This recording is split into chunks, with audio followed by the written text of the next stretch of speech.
والصلاة والسلام على عباده الذين اصطفى خصوصا على أفضلهم وخاتم النبيين محمد الأمين وعلى آله وصحبه أجمعين. أما بعد فأعوذ بالله من الشيطان الرجيم. بسم الله الرحمن الرحيم. الحمد لله رب العالمين الرحمن الرحيم مالك يوم الدين إياك نعبد وإياك نستعين اهدنا الصراط المستقيم صراط الذين أنعمت عليهم غير المغضوب عليهم ولا الضالين آمين. رب اشرح لي صدري ويسر لي امري واحلل عقدة من لساني يفقهوا قولي. اللهم ربنا الهمنا رشدنا واعذنا من شرور انفسنا. اللهم ارنا الحق حقا وارزقنا اتباعه وارنا الباطل باطلا وارزقنا اجتنابه. اللهم ربنا يسر لنا امورنا كلها واتمم لنا بالخير وتقبل منا فإنك خير المتقبلين آمین یا رب العالمین. معزز حاضرین اور محترم خواتین، ہم اللہ کے نام سے اس سال کی نماز تراویح کے ساتھ دورہ ترجمہ قرآن کا آغاز کر رہے ہیں. اس سے پہلے میں عرض کر چکا ہوں کہ اب میری عمر بھی کافی ہو چکی ہے. قمری حساب سے 68 برس مکمل ہو چکے ہیں اور مختلف قسم کے عوارض بھی مجھے لاحق ہیں، اور بہت سے احباب نے اور رفقاء نے مشورہ دیا تھا کہ میں اتنا بڑا بوجھ اپنے ذمے نہ لوں، لیکن میں نے خالصتاً توکلاً علی اللہ اس کی ہمت کی، اس کا ارادہ کیا. اس کے لیے اہتمام بھی خصوصاً ہوا ہے. مجھے اندازہ ہے کہ اب میرے خیالات کی جو رو ہے وہ اب اتنی تیز نہیں ہے جتنی کبھی ہوا کرتی تھی. کراس ریفرنسز بھی جو ہیں قرآن حکیم کے وہ اتنے مستحضر نہیں ہیں جتنے کبھی ہوتے تھے، بلکہ واقعہ یہ ہے کہ میری زبان بھی بعض اوقات لڑکھڑاتی ہے، اس لیے کہ مجھے جو ادویات استعمال کرنی پڑتی ہیں ان کا اعصاب پر بھی اثر ہوتا ہے، اور جو ہمارے اعضائے رئیسہ ہیں ان پر بھی اثر ہوتا ہے. بہرحال ان سب کے علی الرغم اللہ کا نام لے کر آغاز کر رہے ہیں. میری انتہائی نگارش یہی ہے، تیرے نام سے ابتدا کر رہا ہوں. ابھی میں نے سورہ فاتحہ کی تلاوت کی اور آپ نے سماعت فرمائی. یہ سورہ مبارکہ مصحف کے اعتبار سے تو پہلی سورت ہے ہی، سب کو معلوم ہے، لیکن یہ بھی نوٹ کر لیجئے کہ یہ نزول کے اعتبار سے بھی سب سے پہلی مکمل سورت جو حضور پر نازل ہوئی وہ یہی ہے. اس سے قبل متفرق آیات نازل ہوئی. 5 آیتیں سورہ علق کے آغاز میں، کچھ آیتیں سورہ قلم یا سورہ نون کے آغاز میں، کچھ آیتیں سورہ مزمل کی ابتدا کی، کچھ آیتیں سورہ مدثر کے آغاز کی. 5ویں وحی تقریباً اس پر اجماع ہے کہ یہ سورۃ الفاتحہ کی ہے، اور یہ مکمل سورت ہے جو حضور پر نازل ہوئی. سورۃ الفاتحہ کے معنی ہوئے افتتاحی سورت. فتح یفتح کے معنی ہے کھولنا، مفتاح کنجی کو کہتے ہیں، چابی کو. تو یہ اوپننگ سورہ آف دی قرآن، قرآن حکیم کی افتتاحی سورت. ویسے جیسا کہ میں تعارف قرآن کے ضمن میں عرض کر چکا ہوں، عربوں کا یہ مزاج تھا کہ جس چیز سے انہیں خصوصی محبت ہوتی تھی اس کے بہت سے نام رکھتے تھے. اس کے بھی بہت سے نام ہیں. سورۃ الفاتحہ سب سے عام ہے، لیکن الکافیہ، الشافیہ، ام القرآن، اساس القرآن، کم سے کم یہ 4 نام تو میں سمجھتا ہوں کہ ہر مسلمان کو مزید معلوم ہونے چاہیے، اور بھی بہت سے نام. اس سورہ مبارکہ کی بالاتفاق بالاجماع 7 آیتیں ہیں، اگرچہ ان کی ترتیب میں کچھ اختلاف ہے. ایک رائے یہ رائے امام شافعی کی بھی ہے اور بصرہ کے جو قراء تھے ان کی بھی ہے کہ آیت بسم اللہ بھی سورہ فاتحہ میں شامل ہے، اس کا جز ہے، وہ اس کو شامل کر کے پھر 7 آیتیں بناتے ہیں، تو آخری جنہیں ہم 2 آیتیں سمجھتے ہیں صراط الذین انعمت علیہم غیر المغضوب علیہم ولا الضالین، وہ ان کے نزدیک ایک آیت ہے، تو گویا کہ نتیجہ یہ نکلا کہ آیتوں کی تعداد 7 ہی رہتی ہے۔ امام ابو حنیفہ رحمۃ اللہ علیہ کا موقف اور کوفے کے جو قراء تھے ان کا بھی موقف یہ ہے کہ آیت بسم اللہ نہ سورہ فاتحہ کا جز ہے نہ کسی اور سورت کا جز ہے، سوائے ایک مقام پر جہاں حضرت سلیمان علیہ السلام کا خط جو ہے نقل ہوا ہے، جنہوں نے ملکہ سما کو لکھا تھا انہ من سلیمان و انہ بسم اللہ الرحمن الرحیم، تو قرآن کے متن میں صرف اسی جگہ پر یہ آیت شامل سمجھتے ہیں، باقی یہ صرف علامت کے طور پر کہ یہاں سے ایک نئی سورت شروع ہو رہی ہے درج کی گئی ہے۔ اس سورہ مبارکہ کو الصلاح قرار دیا گیا ایک حدیث میں، اس کا جو اسلوب ہے وہ دعا کا ہے، اور دعا کے ساتھ اس کی جو مناسبت ہے اور پھر اسی کی وجہ سے ہماری نماز کا یہ جزو لا ینفک بنا دیا گیا، بلکہ ایک حدیث جو میں آپ کو سناؤں گا اس میں اسی کو نماز قرار دیا گیا، الصلاح یہی ہے۔ ویسے وہ حدیث مبارک موجود ہے من لم یقرأ بفاتحۃ الکتاب لا صلاۃ لمن لم یقرأ بفاتحۃ الکتاب، جو شخص سورہ فاتحہ کی تلاوت نہیں کرتا اس کی کوئی نماز نہیں۔ اس کے حوالے سے بھی ہمارے ہاں 2 مسلک ہیں، ذکر صرف اس لیے کر رہا ہوں کہ آپ کے علم میں ہو، ان میں کوئی بنیادی فرق نہیں ہے، کسی بھی ایک رائے کا انسان قائل اور حامل ہو سکتا ہے بغیر اس کے کہ دوسرے کو بالکل غلط قرار دے، بلکہ یہ کہ اس کے لیے بھی گنجائش اپنے ذہن میں اور اپنے دل میں رکھے۔ تو ایک رائے یہ ہے کہ یہ میں کیا عرض کر رہا تھا کوئی بھول گیا ہوں،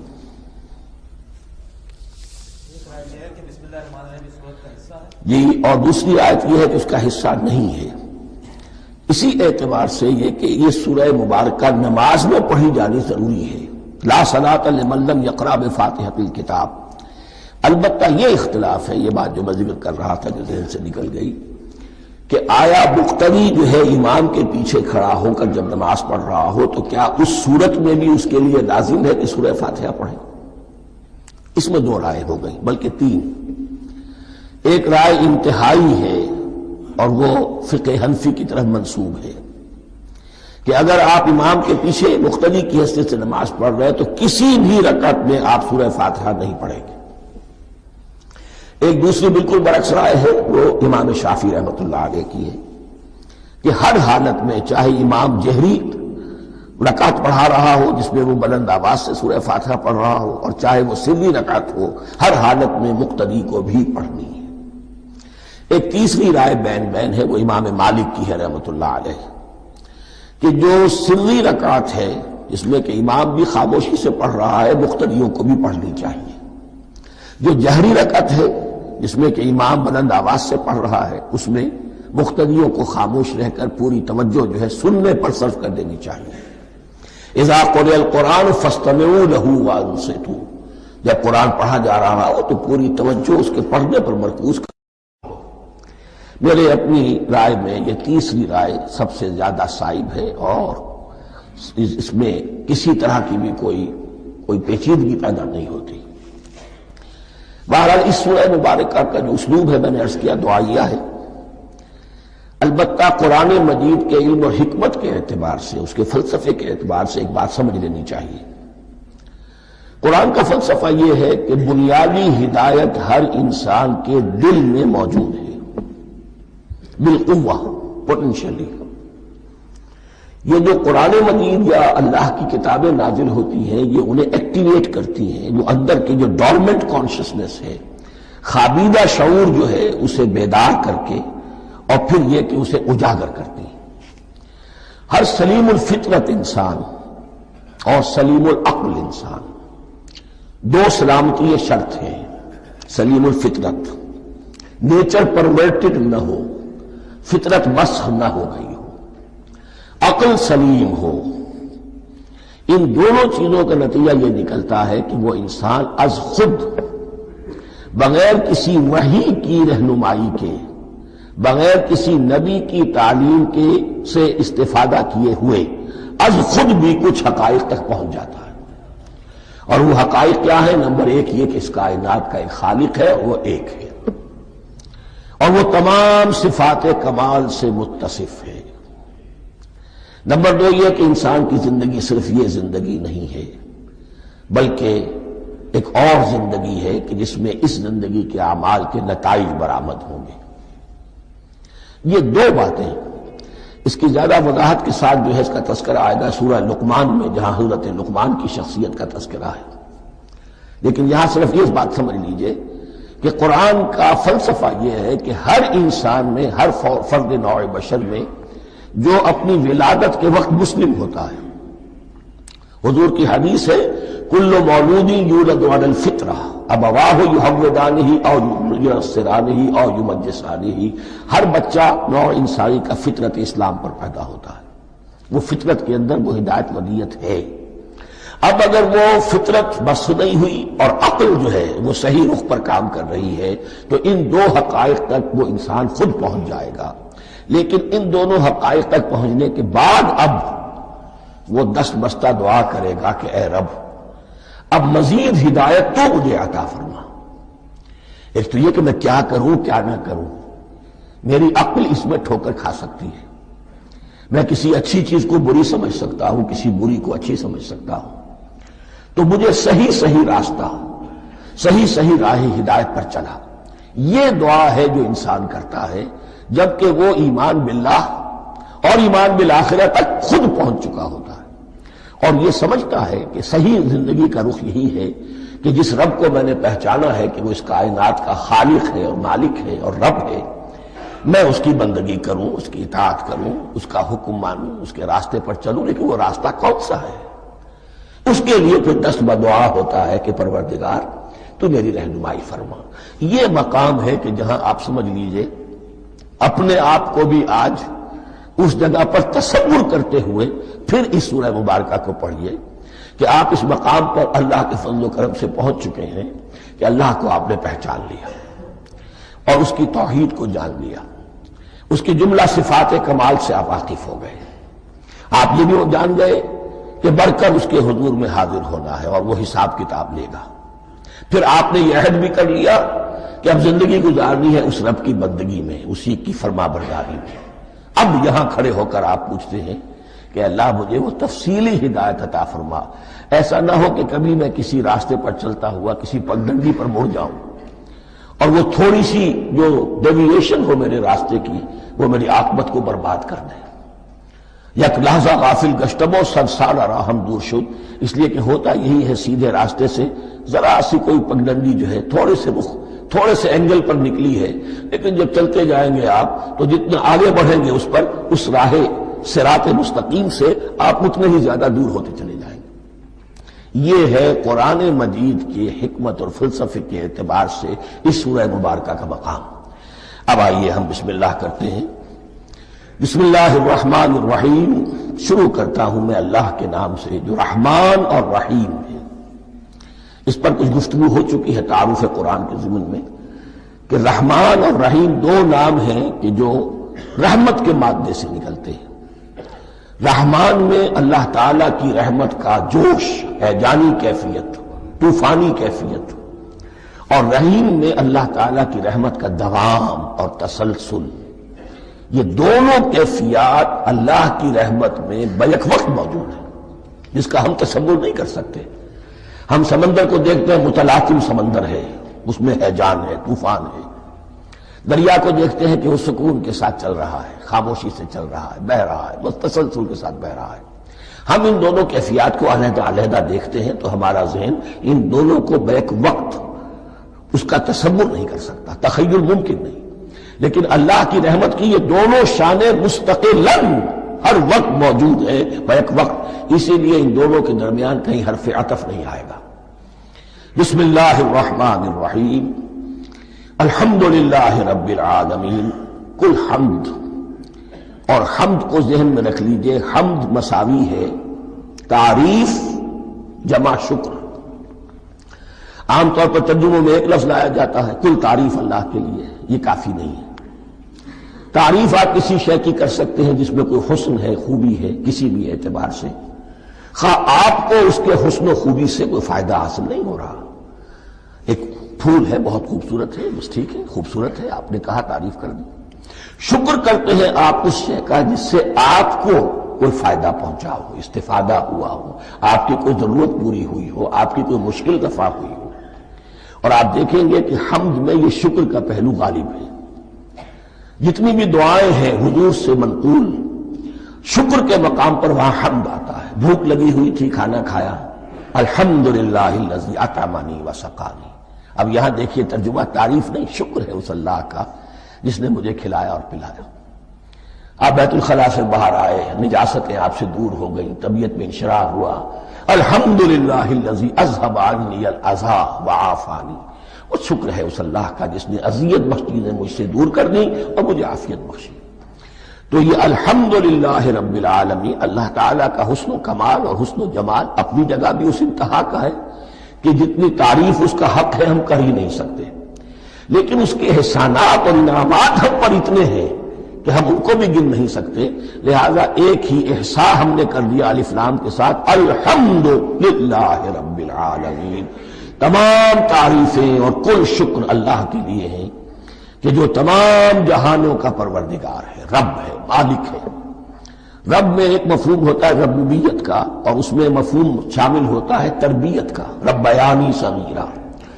تو مالک ہونا اور تربیت دینا، آپ جس شے کے مالک ہوں گے آپ چاہیں گے اس میں بڑھوتری ہو، اس میں اضافہ ہو، وہ نشو و نما پائے۔ تو یہ دونوں چیزیں آپس میں ایک دوسرے کا جڑی ہوئی ہیں، پروردگار بھی اور مالک بھی۔ عام طور پر عربی میں رب کا لفظ مالک کے لیے آتا ہے، رب البیت، رب الدار، رب المال۔ تو معلوم وہاں پر ظاہر بات ہے کہ اس سے مراد کیا ہے، مال والا، گھر والا، گھر کا مالک۔ تو کل شکر اور کل تعریف اس اللہ کے لیے ہے جو تمام جہانوں کا مالک بھی ہے اور پروردگار بھی ہے۔ الرحمن الرحیم، رحمان ہے اور رحیم ہے۔ اب دوبارہ اس کی میں وضاحت نہیں کروں گا۔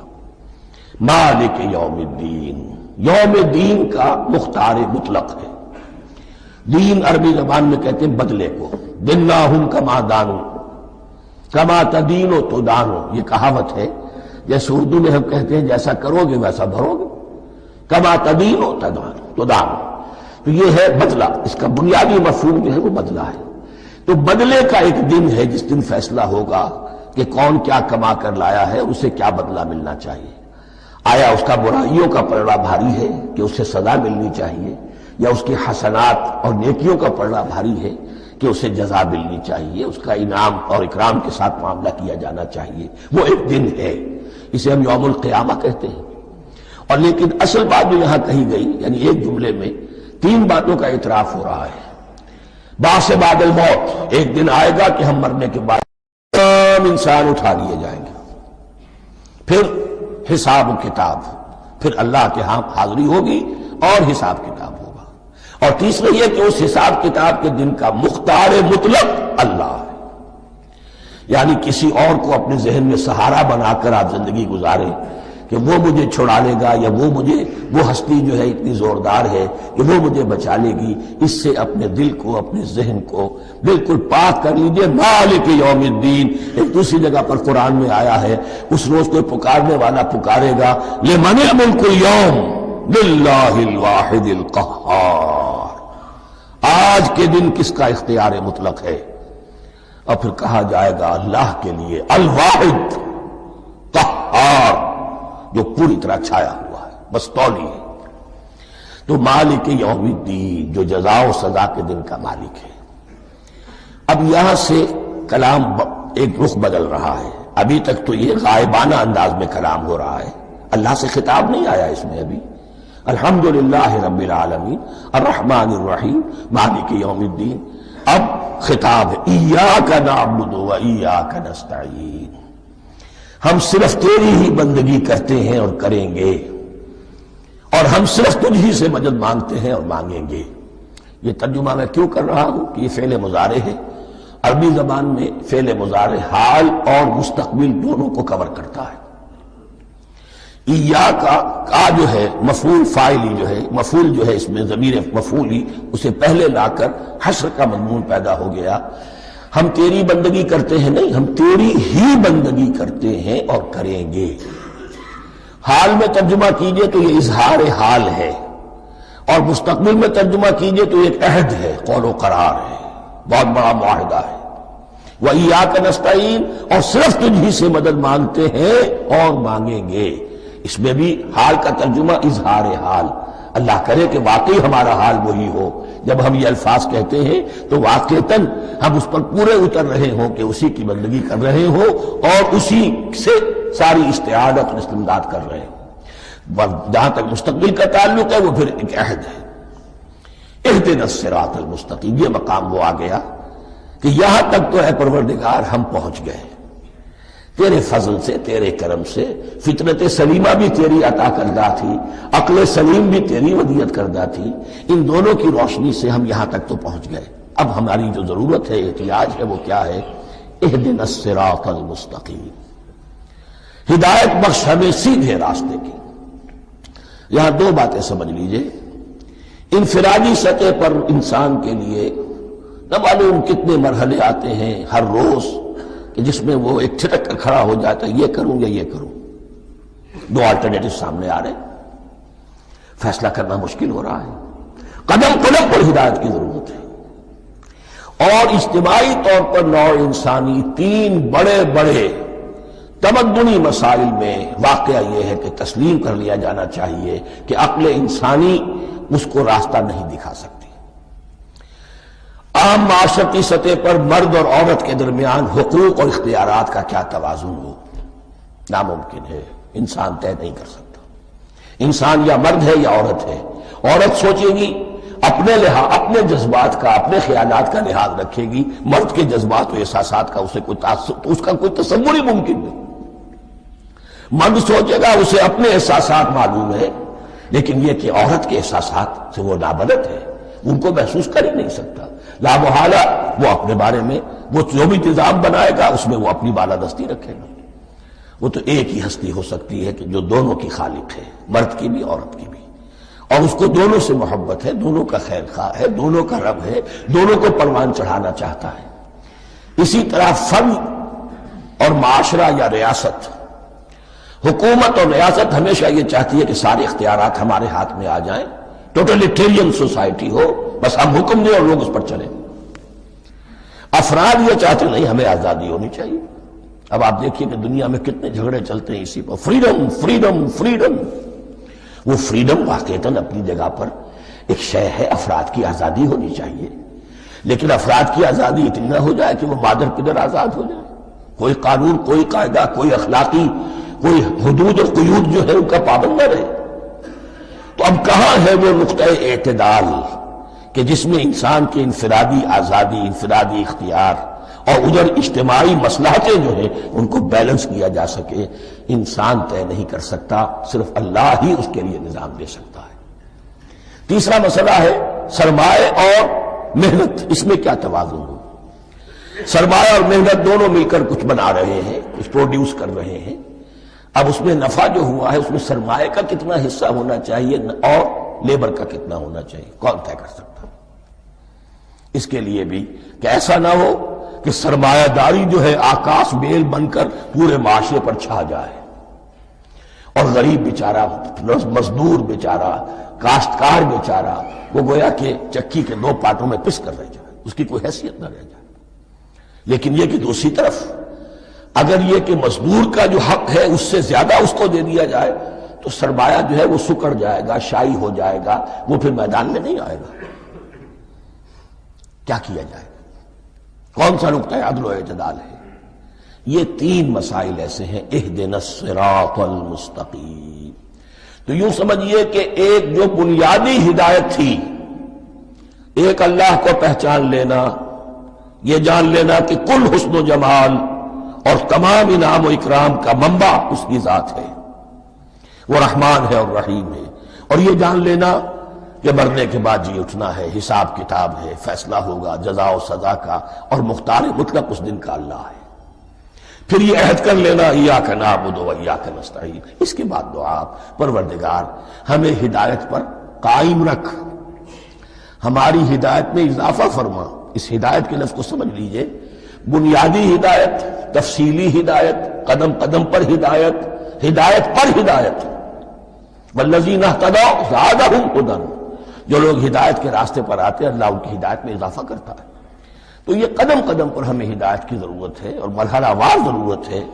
ہدایت اس کو بھی کہتے ہیں کہ کسی نے آپ سے کوئی پتہ پوچھا، آپ نے کہا ادھر جانا، پھر دوسری گلی میں مڑنا، پھر جانا دو تین لائٹیں چلے جانا، پھر مڑنا، وغیرہ وغیرہ، یہ بھی ہدایت ہے، نظری طور پر آپ نے بتایا ہے۔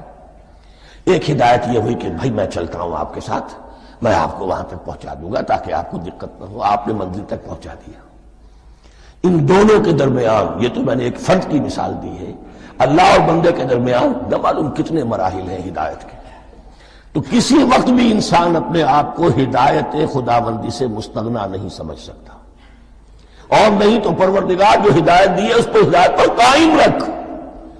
کیا پتہ شیطان کا کوئی حملہ، کیا پتہ ہمارے نفس کی کوئی شرارت کسی ایسے رخ پر ہمیں ڈال دے کہ اب تک کی ساری کمائی بھی ضائع ہو جائے۔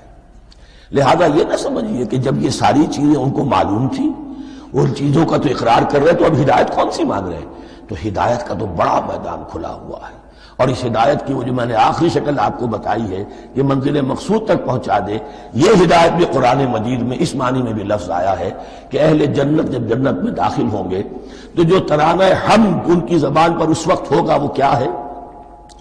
الحمدللہ الذی ہدانا لہذا وما کنا لنہتدی لولا ان ہدانا اللہ۔ کل شکر اس اللہ کا جس نے ہمیں یہاں تک پہنچا دیا، ہدایت دی یہاں تک پہنچا دیا، اور ہم ہرگز نہ پہنچ پاتے، ہم ہرگز ہدایت یافتہ نہ ہو سکتے اگر اللہ ہی ہمیں ہدایت نہ دیتا۔ اہدنا الصراط المستقیم، سیدھا راستہ، صراط الذین انعمت علیہم، اس کی مزید وضاحت ہے، راستہ اس کا ان لوگوں کا جن پر تیرا انعام ہوا۔ یہ کون لوگ ہیں؟ اس کی وضاحت آپ کو ملے گی سورہ نساء میں، من یطع اللہ والرسول فاولئک مع الذین انعم اللہ علیہم من النبیین والصدیقین والشہداء والصالحین۔ چار طبقات ہیں منعم علیہم جن پر اللہ کا انعام ہوا ہے۔ چوٹی پر انبیاء کرام، اس کے بعد صدیقین کرام، اس کے بعد شہداء عظام، اس کے بعد عام صالح مسلمان، صالح ہو۔ یہ بیس لائن ہے، اس سے اوپر کا درجہ شہداء کا ہے، اس سے اوپر کا درجہ صدیقین کا ہے، اور پھر کا درجہ انبیاء کا ہے۔ انبیاء میں سے پھر وہ بھی ہوتے ہیں کہ جو اولو العزم میں من الرسل ہیں، لیکن یہ چار طبقات ہیں، ان کے راستے پر ہمیں چلا۔ غیر المغضوب علیہم ولا الضالین، جو مغضوب علیہم نہیں ہوئے، جن پر تیرا غضب نہیں ہوا، اور غضب ہوتا ہے ان پر کہ جو ہدایت کے واضح ہونے کے بعد ہدایت کو ترک کر دیں، وہ ہے مغضوب علیہم۔ جنہیں ہدایت مل گئی ہو، ہدایت کو پہچان لیا ہو، پھر اپنی شرارت نفس کی وجہ سے، اپنی نفسانیت کی وجہ سے، اپنے تکبر کی وجہ سے، اپنے حسد کی وجہ سے وہ اس حق کو رد کر دیں، اس کو ترک کر دیں، ان پر اللہ کا غضب آتا ہے۔ اور اس میں اس کی بہت بڑی مثال تاریخ کے اعتبار سے یہودی ہے۔ اللہ نے انہیں ہدایت دی، کتابیں عطا کی، تورات، انجیل، زبور، سینکڑوں نبی ان میں مبعوث کیے، 1400 برس تک نبوت کا تار ٹوٹا ہی نہیں، مسلسل۔ ابتدا میں بھی 2 نبی، موسیٰ اور ہارون، اور اختتام پر بھی 2 نبی، عیسیٰ اور یحییٰ علیہ السلام، اور ان کے مابین کوئی لمحہ نہیں آیا ہے تاریخ بنی اسرائیل میں جبکہ کوئی نہ کوئی نبی موجود نہ ہو۔ لیکن انہوں نے اپنی شرارت نفس کی وجہ سے ہدایت تورات سے بھی منہ موڑا، اور پھر سب سے بڑی بات یہ کہ ہدایت محمدی سے، ہدایت قرآنی سے بھی صلی اللہ علیہ وسلم منہ موڑا، وہ ہے مغضوب علیہم ولا الضالین، اور نہ ہی گمراہ ہوئے۔ یہ لفظ جو آتا ہے عربی زبان میں گمراہ کا بھی ہے اور تلاش حق میں بھٹکنے والے کا بھی ہے۔ ایک وہ شخص ہے جس پر حق ابھی واضح نہیں ہوا، وہ تلاش میں ہے، اس کے لیے بھی ضال کا لفظ آئے گا۔ اسی طرح کوئی شخص کسی کے عشق اور محبت میں ایسا ہو جائے، دیوانہ ہو جائے، اس کو بھی ضال کہتے ہیں، یعنی اس کے اوپر جذبات کا اتنا غلبہ ہو گیا ہے کسی کی محبت اور عشق کی بنا پر۔ تو حضور کے لیے یہ لفظ آیا ہے وَوَجَدَكَ ضَالًّا فَهَدَىٰ، اور یہ تو سورۃ الضحیٰ ہے، اکثر بیشتر لوگوں کو یاد ہوگی۔ تو یہ جو ضال کا لفظ ہے اس میں سمجھ لیجئے ضروری نہیں ہے کہ وہ گمراہ ہو، بلکہ وہ بھی کہ جو ابھی راہ ہدایت کی طلب میں اس کے حصول کے لیے اس کی تلاش میں کوشاں ہیں، اور وہ بھی کہ جو کسی مغالطے کی وجہ سے حق سے منحرف ہو جائے۔ یہ بھی جان لیجئے کہ ایک ہے بدنیتی، تکبر، حسد، حق کو جان کر پہچان کر رد کر دینا یا چھوڑ دینا یا ترک کر دینا، ایک ہے کسی غلطی میں، کسی جذبات کے اندر آ کر، کسی غلو کے اندر مبتلا ہو کر اور حق سے منحرف ہو جانا۔ اس کی جو سب سے بڑی مثال ہے وہ نصارہ ہے، عیسائی ہے۔ حضرت مسیح کو انہوں نے مانا لیکن غلو کیا، یہ لفظ آئے گا آگے، لا تغلو فی دینکم، اپنے دین میں غلو نہ کرو۔ جیسے ہمارے ہاں بھی بعض لوگ ہیں جو حضور صلی اللہ علیہ وسلم کی تعریف میں، حضور صلی اللہ علیہ وسلم کے ساتھ اپنی محبت کے اظہار میں غلو کر جاتے ہیں۔ یہ انتہا درجے کو ہو گیا تھا حضرت مسیح علیہ السلام کے ماننے والوں میں، اور اس کی بنا پر انہوں نے تثلیث کا عقیدہ ایجاد کر لیا اور حضرت مسیح علیہ السلام کو اللہ کا بیٹا بنا دیا۔ تو اس کی سب سے بڑی مثال ضالین کی اس اعتبار سے کہ ہدایت پانے کے بعد کسی بدنیتی سے نہیں بلکہ کسی اچھے جذبے میں غلو کی وجہ سے رسول سے محبت کرنا تو اچھا جذبہ ہے، لیکن یہ محبت بھی ایک حد میں رہنی چاہیے۔ غلو کرے گی تو ظاہر بات ہے کہ اس کے بعد وہ گمراہی کی طرف لے جائے گی۔ یہ ہے اس سورہ مبارکہ کا ترجمہ، اور اس کے بعد آخر میں آمین کہنا یہ مسنون بھی ہے، کہنا چاہیے۔ البتہ اختلاف یہاں بھی صرف اتنا ہے کہ نماز میں جب آپ امام کے ساتھ ہیں، وہ اگر جہری قرات کر رہا ہے تو آیا اس کے بعد آپ کو بھی بالجہر کہنا ہے آمین یا نہیں کہنا، یہ اختلاف ہے، ان میں کوئی فرق واقع نہیں ہوتا۔ یہ چیز متفق علیہ کہ کہنا ہے آمین، بلکہ یہ آمین تو یہودیوں میں ہے، یہ آمین جو ہے یہ عیسائیوں میں بھی ہے، ان کی بھی جو لارڈس پریئر ہے اس کے بعد آمین، وہ آمین کہتے ہیں، وہ فرق، وہ لفظ ایک ہی ہے۔ اس لیے کہ عبرانی زبان اور عربی زبان، یا تو ہم یہ کہہ سکتے ہیں کہ دونوں بہنیں ہیں، کوئی ایک مشترک زبان تھی ان کی ماں جس کی یہ دو بیٹیاں ہیں، اور یا یہ کہنا پڑے گا کہ عربی زبان کی ماں جو ہے وہ عبرانی زبان ہے۔ بہرحال بڑا قریبی رشتہ عربی کا اور عبرانی کا ہے، اس اعتبار سے وہ آمین۔ اب آپ کو معلوم ہے ہم السلام علیکم وہ کہتے ہیں، وہ سلام کہتے ہیں، فرق کیا ہے؟ وہ تو تلفظ کا فرق ہے۔ اسی طریقے سے اور بہت سے الفاظ ہیں، میں بعد میں بتا۔ اب میں اس سورہ مبارکہ کے بارے میں خاص حدیث آپ کو سنانا چاہتا ہوں، اور اسی سے در حقیقت جو امام ابو حنیفہ کا موقف ہے رحمۃ اللہ علیہ، اس کی حقانیت مزید مبرہن ہو جائے گی۔ یعنی کیا کہ آیت بسم اللہ سورہ فاتحہ کا جز نہیں ہے، سورہ فاتحہ الحمدللہ رب العالمین سے شروع ہوتی ہے۔ وہ میں آپ کو بتانا بھول گیا کہ جن کے نزدیک یہ سورت کا جز ہے وہ پھر جہری قرات میں بسم اللہ الرحمن بھی بلند آواز سے کہیں گے، اور جن کے نزدیک سورہ فاتحہ کا جز نہیں ہے وہ نہیں کہیں گے، وہ الحمدللہ رب العالمین سے قرات کریں گے۔ تو کوئی فرق نہیں ہے بنیادی۔ یہ حدیث جو ہے یہ مسلم شریف میں ہے اور حدیث قدسی ہے، اس کے راوی حضرت ابو ہریرہ ہے رضی اللہ تعالی عنہ، اور اس حدیث نے اس سورت کے مضامین کا نہایت عمدہ تجزیہ کر دیا ہے۔ حدیث کے الفاظ سن لیجئے، قسمت الصلاۃ بینی و بین عبدی نصفین۔ اللہ تعالیٰ فرما رہے ہیں، حدیث قدسی ہے، میں نے نماز کو، صلاۃ کو اپنے اور اپنے بندے کے درمیان آدھا آدھا تقسیم کر لیا، فنصفها لی ونصفها لعبدی، اس کا نصف جو ہے وہ میرے لیے ہے اور نصف جو ہے وہ میرے بندے کے لیے ہے، ولعبدی ما سأل، اور جو میرے بندے نے مانگا میں اسے دوں گا، میرا وعدہ ہے یا میں نے اسے دیا۔ اس کے بعد اس کی تفصیل آتی ہے، اذا قال العبد، جب بندہ کہتا ہے الحمدللہ رب العالمین، قال اللہ حمدنی عبدی، جب بندہ کہتا ہے الحمدللہ رب العالمین، اللہ فرماتا ہے میرے بندے نے میری حمد کی۔ وَإِذَا قَالَ الرَّحْمَٰنِ الرَّحِيمِ قَالَ اللَّهُ اثْنَىٰ عَلَيَّ عَبْدِي، جب بندہ کہتا ہے الرحمن الرحیم، اللہ فرماتا ہے میرے بندے نے میری ثنا کی۔ وَإِذَا قَالَ مَالِكِ يَوْمِ الدِّينِ قال اللہ تعالی مجدنی عبدی، میرے بندے نے میری تمجید بیان کی، میری بزرگی بیان کی۔ اب یہ تین آیتیں ہو گئیں، تینوں میں اللہ کی حمد ہے، ثنا ہے، تمجید ہے۔ یہ تین آیتیں خالص اللہ کے لیے ہو گئی۔ اب چوتھی آیت آئی، ایاک نعبد و ایاک نستعین۔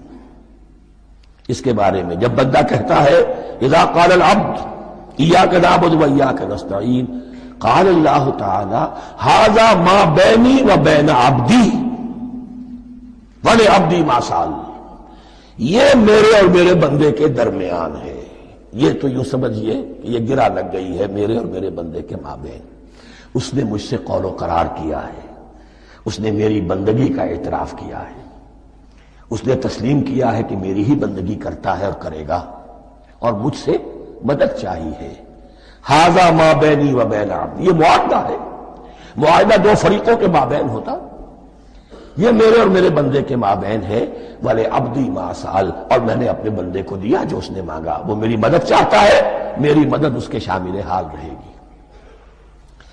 فَإِذَا قَالَ، اور جب بندہ کہتا ہے اهْدِنَا الصِّرَاطَ الْمُسْتَقِيمَ صِرَاطَ الَّذِينَ أَنْعَمْتَ عَلَيْهِمْ غَيْرِ الْمَغْضُوبِ عَلَيْهِمْ وَلَا الضَّالِّينَ، قال اللہ تعالی ھذا لعبدی ولعبدی ما سأل، یہ تین آیتیں یہ میرے بندے کے لیے، اهْدِنَا الصِّرَاطَ الْمُسْتَقِيمَ، اسی صراط مستقیم کی وضاحت ہے مثبت، صراط الذین انعمت علیہم، اسی صراط المستقیم کی وضاحت ہے منفی انداز میں، غیر المغضوب علیہم ولا الضالین۔ یہ سب میرے بندے کے لیے ہے، اور میں نے اپنے بندے کو دیا جو اس نے مانگا۔ اس کو میں نے ایک مرتبہ یہ ترازو کی شکل میں اس کو لکھوایا تھا۔ دیکھیے یہ ایاک نعبد و ایاک نستعین، یہ ہے وہ ترازی کی وہ ڈنڈی، واو جو ہے ایاک نعبد و ایاک نستعین، واو جو ہے گویا کہ وہ مٹھ ہے جس سے کہ ترازو کو پکڑا جاتا ہے۔ ادھر ایک پلڑا ہے جس کی تین آیتیں ہیں، الحمدللہ رب العالمین الرحمن الرحیم مالک یوم الدین۔ اس کا نتیجہ کیا نکلا؟ ایاک نعبد۔ آپ نے شاید یہ سنا بھی ہو ایک بہت ہی عمدہ قرات کا جو ریکارڈ ہے قاری عبدالباسط عبدالصمد کا، وہ یہیں سے چل کر سورہ فاتحہ کی قرات کر کے ایاک نعبد پر آ کر رکتا ہے، الحمدللہ رب العالمین الرحمن الرحیم مالک یوم الدین ایاک نعبد۔ گویا کہ یہاں یہ صورت بالکل ہاف ہو گئی ہے، تین آیتوں میں اللہ کی حمد ہے، ثنا ہے، تمجید ہے، جس کا نتیجہ ہم تیری ہی بندگی کرتے ہیں، تیری ہی اطاعت کریں گے۔ لیکن اب اس کے بعد سوال ایاک نستعین، اسی کی جو استعانت کیا درکار ہے ہمیں؟ ہدایت۔ ہدایت سب سے بڑی استعانت ہے، ہدایت ہی تو سب سے بڑی مدد ہے۔ اهدنا الصراط المستقیم صراط الذین انعمت علیہم غیر المغضوب علیہم ولا الضالین، یہ ایاک نستعین کے حکم کے ساتھ یہ تین آیتیں آ گئیں، اهدنا الصراط المستقیم صراط الذین انعمت علیہم غیر المغضوب علیہم ولا الضالین۔ قسمت الصلاة بینی و بین عبدی نصفین فنصفها لی ونصفها لعبدی ولعبدی ما سأل۔ اللہ تعالیٰ اس سورہ فاتحہ کا جو اصل مفہوم ہے وہ بھی ہمارے ذہنوں پر، ہمارے شعور کی سطح پر اسے اجاگر کیے رکھے، ہمیں توفیق دے کہ جب بھی پڑھیں، جب بھی سنیں تو وہ کیفیت اگر ہو جائے۔ اس لیے کہ ایک حدیث ہے کہ الصلاۃ معراج المومنین، نماز تو اہل ایمان کے حق میں معراج کے درجے میں ہے۔ اس حوالے سے ہم یہ سمجھ سکتے ہیں کہ کوئی وقت ایسا آ سکتا ہے کہ انسان کو واقعتاً، روح انسانی واقعتاً اللہ کے یہ جواب سنے، انہونی بات نہیں ہے۔ ہوتا ہے خطاب آخر، اٹھتا ہے حجاب آخر، کرتے ہیں خطاب آخر، یہ تو ہوتا ہے۔ مخاطبہ الہی، یہ تو میں نے عرض کیا کہ ثابت ہے، مخاطبہ، محادث اور تحدیث اللہ بندوں سے کلام کرتا ہے۔ اب آئیے بسم اللہ الرحمن الرحیم، اب یہ سورہ بقرہ شروع ہو رہی ہے۔ سورۃ البقرہ جو 286 آیات پر مشتمل ہے، تقریباً 2.5 پاروں پر پھیلی ہوئی ہے۔ ہر شخص جانتا ہے کہ یہ قرآن حکیم کی حجم کے اعتبار سے سب سے بڑی سورت ہے، لیکن یہ معاملہ صرف حجم کا نہیں ہے۔ نبی اکرم صلی اللہ علیہ وسلم نے اسے سنام القرآن قرار دیا ہے۔ آپ نے فرمایا لکل شیء سنام، ہر چیز کی ایک چوٹی ہوتی ہے، جیسے اونٹ کا کوہان ہوتا ہے۔ وسلام القرآن البقرہ، سلام القرآن، قرآن کی چوٹی جو ہے وہ سورۃ البقرہ ہے۔ یہ نوٹ کر لیجئے جو میں نے کل آپ کو جو مختلف مکی اور مدنی صورتوں کے گروپوں کے بارے میں بتایا تھا کہ یہاں سے اب پہلی منزل بھی شروع ہو رہی ہے اور پہلا گروپ بھی شروع ہو رہا ہے، اور اس کے ساتھ جو اگلی صورت آئے گی وہ اس کا جوڑا ہے، سورہ آل عمران، جس کی سب سے نمایاں علامت یہ نوٹ کیجئے، یہ بھی الف لام میم سے شروع ہوئی، اگلی بھی الف لام میم سے شروع ہوگی۔ اس کے بعد دو صورتیں مدنی اور ہیں، لیکن ان دونوں میں نہ حروف مقطعات ہے نہ کوئی اور تمہیدی کلام ہے، براہ راست خطاب سورہ نساء میں یا ایھا الناس اور سورہ مائدہ میں یا ایھا الذین آمنوا، کوئی تمہیدی بات نہیں، کوئی حروف مقطعات نہیں، براہ راست خطاب۔ وہ ایک جوڑا ہے سورہ نساء اور سورہ مائدہ، اور یہ ایک جوڑا ہے سورہ بقرہ اور سورہ آل عمران۔ سورہ بقرہ اور سورہ آل عمران کو نبی اکرم صلی اللہ علیہ وسلم نے الزہراوین بھی قرار دیا ہے۔ زہرا کہتے ہیں بڑی روشن چیز کو، یہ حضرت فاطمہ رضی اللہ تعالی عنہا کے نام کے ساتھ آتا ہے، فاطمۃ الزہراء، تو زہرا بہت روشن دمکتی ہوئی شے۔ الزہراوین، یہ دو نہایت دمکتی ہوئی صورتیں ہیں جو قیامت کے دن دو بدلیوں کی شکل میں ظاہر ہوں گی، حضور نے فرمایا، اور جو لوگ ان صورتوں سے محبت کرتے تھے ان پر سایہ کریں گی۔ اللہم ربنا اجعلنا منہم، ہمیں اللہ تعالیٰ ان میں شامل فرما دے۔ اس سورہ مبارکہ کو دو حصوں میں تقسیم سمجھیے۔ ویسے تو یہ کہ رکوع آئیں گے، پارے بھی بدلیں گے اس میں، لیکن حصے دو ہیں۔ پہلے حصے میں اصل روح سخن سابقہ امت مسلمہ سے ہے، یہود سے، بنی اسرائیل سے۔ دوسرے حصے میں اصل خطاب موجودہ امت مسلمہ سے ہے، امت محمد سے صلی اللہ علیہ وسلم۔ پہلے حصے میں 18 رکوع ہیں لیکن آیات 152 ہیں، دوسرے حصے میں 22 رکوع ہیں لیکن آیات 134 ہیں۔ گویا کہ اس سے آپ کو توازن نظر آئے گا کہ اگرچہ ادھر رکوع کی تعداد کم ہے 18 لیکن آیات کی تعداد زیادہ ہے 152، دوسرے حصے میں رکوعوں کی تعداد زیادہ ہے 22 لیکن آیات کی تعداد 134۔ اسی لیے اس کا ایک نام میں نے تجویز کیا ہے، وہ اس لیے تاکہ کچھ حقائق آپ کے ذہنوں میں ان ناموں کے حوالے سے بھی انشاءاللہ محفوظ ہو جائیں گے۔ سورۃ الامتین، دو امتوں کی سورت، اس لیے کہ تقریباً نصف اس کی ساری بحث جو ہے، مرکزی بحث، وہ سابقہ امت مسلمہ بنی اسرائیل، اور دوسرا نصف اس میں سارا خطاب وہ ہے موجودہ امت مسلمہ یعنی امت محمد صلی اللہ علیہ وسلم۔ اس کا جو پہلے 18 رکوع ہے یا پہلا حصہ ہے، اس کے اندر ڈویژن فردر ہوگی ورٹیکل، عمودی، پہلے 4 رکوع، پھر 10 رکوع، پھر 4 رکوع۔ لیکن جو 22 رکوع ہیں دوسرے حصے کے، دوسرے نصف کے، اس میں ڈویژن جو ہے جو ہاریزونٹل ہے، وہ افقی تقسیم ہے، عمودی نہیں، افقی۔ وہ میں بعد میں بیان کروں گا جب ہم وہاں پہنچ جائیں گے۔ ان کو پہلے سمجھ لیجئے، اس پہلے حصے کی جو تقسیم میں نے کی ہے، پہلے 4 رکوع، پھر 10 رکوع اور پھر 4 رکوع۔ پہلے 4 رکوع یوں سمجھیے کہ پورے قرآن مجید کے لیے اس کی حکمت اور فلسفے کا جو حصہ مکی قرآن میں بیان ہو چکا تھا اس کا خلاصہ ہے۔ جب یہ سورت نازل ہو رہی ہے تو یہ تو مدینہ میں حضور تشریف لا چکے ہیں، 12-13 سال جو ہے گزر چکے ہیں، اور ان 12-13 سالوں کے دوران 2/3 قرآن نازل ہو چکا ہے۔ اس میں جو بھی حکمت، فلسفہ اور بنیادی دعوت، یہ جو چیزیں مکی قرآن میں بیان ہوئی، ان کا خلاصہ نچوڑ نکال کر یہاں 4 رکوعوں میں رکھ دیا گیا۔ اگرچہ ان میں بھی جب گہرائی میں آپ دیکھیں گے تو روح سخن جو ہے وہ بنی اسرائیل کی طرف ہے، وہ میں بعد میں عرض کروں گا، لیکن اضافی طور پر یہ سمجھ لیجئے کہ پورے مکی قرآن کے حکمت اور پیغام کا خلاصہ ان 4 رکوعوں میں۔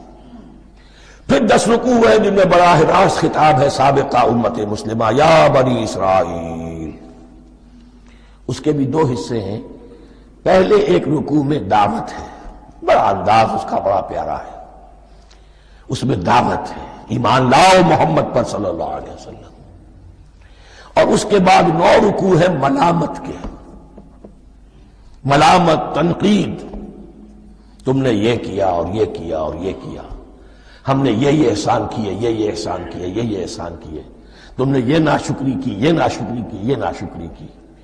اور اس سب کا نتیجہ آخری 4 رکوعوں میں ہے کہ اب تمہیں اس منصب سے معزول کیا جا رہا ہے جس پر تم 2000 برس تک 2000 برس تک فائز رہے ہو، اور تمہیں ہٹا کر اب ایک نئی امت محمد کی شکل میں جو وجود میں آ چکی ہے صلی اللہ علیہ وسلم، اسے اس پر فائز کیا جا رہا ہے۔ اور اس کی علامت کے طور پر اسے میں کہا کرتا ہوں کورونیشن، تاج پوشی۔ ایک امت معزول، دوسری امت اس کا نصب ہو رہا ہے، اس کی تاج پوشی کے لیے سمبل، علامت کیا ہے؟ قبلہ تحویل۔ وہ قبلہ یروشلم سابقہ امت کا قبلہ اب ادھر رخ نہیں ہوگا، اب اہل توحید کا قبلہ یہ مکے کی طرف ہوگا، بیت اللہ کی طرف ہوگا۔ تو تحویل قبلہ کا مضمون ہے جو ان 4 رکوعوں میں آتا ہے۔ تو یہ میں نے تھوڑی سی تمہید جو ہے آپ کے سامنے رکھ دی ہے۔ اب بسم اللہ کیجئے۔ بسم اللہ الرحمن الرحیم، الف لام میم۔ الف لام میم یہ حروف مقطعات ہیں، یہ علیحدہ علیحدہ پڑھے جاتے ہیں، علم نہیں پڑھ سکتے اس کو۔ الف لام میم، ہا میم ہے، ہا علیحدہ میم علیحدہ، اگرچہ لکھے ہوئے ہوتے ہیں جڑے ہوئے، کاف ہا یا عین صاد لکھے ہوئے جڑے ہوئے، پڑھے جائیں گے علیحدہ علیحدہ، قطع علیحدہ کرنا۔ تو حروف مقطعات، ان کے بارے میں ایک بات تو جو ہے اجماعی ہے، سب کے نزدیک مسلم ہے، ان کا کوئی حتمی مفہوم اور ان کے حتمی معنی کسی کو معلوم نہیں سوائے اللہ اور اس کے رسول کے۔ اس معنی میں یوں بھی کہا گیا یہ کوڈ ورڈز ہیں، جیسے کہ کوئی میسیجز جو ہیں ادھر ادھر بھیجے جاتے ہیں، سیکرٹ میسیجز، تو کچھ کوڈ ورڈز ہوتے ہیں جس سے سمجھ میں آتا ہے کہ یہ بات واقعتاً صحیح سورس سے آ رہی ہے، اللہ عالم۔